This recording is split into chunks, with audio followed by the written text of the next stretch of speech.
normal. Vai, tira ele daí. Desenrola. Tem uma pereleca. Peleleca. Peleleca. Saiu. Corre! Tá ali. Não dá pra ver. Eu não vou tirar uma daqui.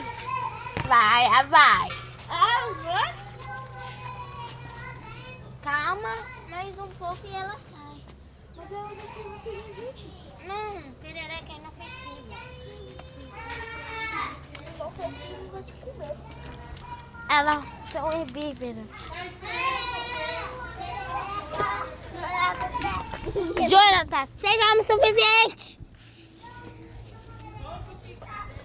Jonathan, você é homem suficiente?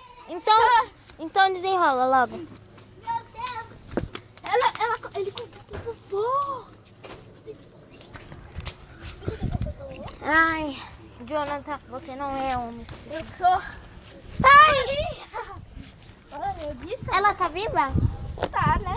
Vê se ela tá viva. Não faz isso, criatura! Tá ali, tá Pega um par... Ah, ela tá viva. Vê se ela vê. É ele! Gente! É ele! Ali, ó. Vou pegar e vou jogar nas suas caras. Duvida? Duvidou. Duvidada. Vou pegar você sorrindo pra cima de você. Onde tá ela? Fome. Para, Jonathan. Vai assustar o animal inofensivo. Fome. Jonathan! Fome. O quê? Não faz isso. Vamos, Jo. Me ajuda aqui a enrolar. Me ajuda a enrolar. Aonde ela foi parar? Só atrás de um vaso pequeno. Vai, enrola aqui, Jonathan. Você é o mais forte. Jonathan, mas só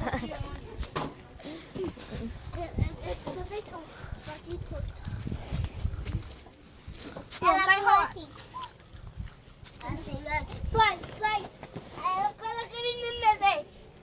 Puxa o vaso, Jonathan. Ainda pegar. Ou você não é o suficiente? Peguei ela no flaga. Vou pegar um pouco de água pra jogar nela.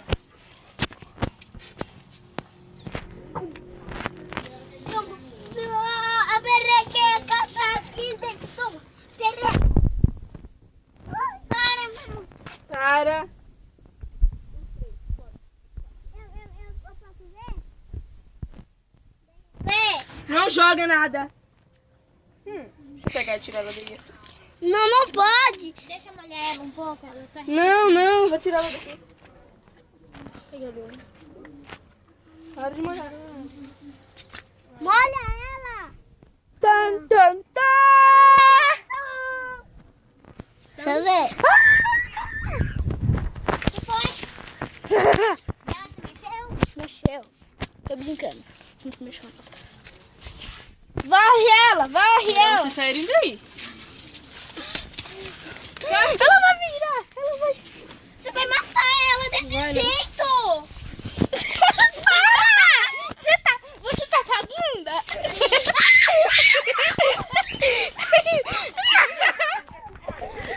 Calma, você vai matar ela desse jeito, Estela. Não, eu vou jogar ela lá. Ô tia, assim não mata o sapinho, não? Não, pra que matar se o bichinho come os insetos? Não, eu tô fazendo É isso eles que comem os pernilongos, Mata as aranhas. Joga pra lá, pro chão. Tirou foto dele? Quem é que vai encostar aqui perto? Eu tô postando. Deixa o Jonathan tirar foto. Mas eu tô filmando. Ele tá fugindo! Tá filmando? Deixa ele. Pô. Pronto, ele já foi. Já foi, Jona. Eu tô vendo ali ainda. Eu quero ver. Ela ou ele, né?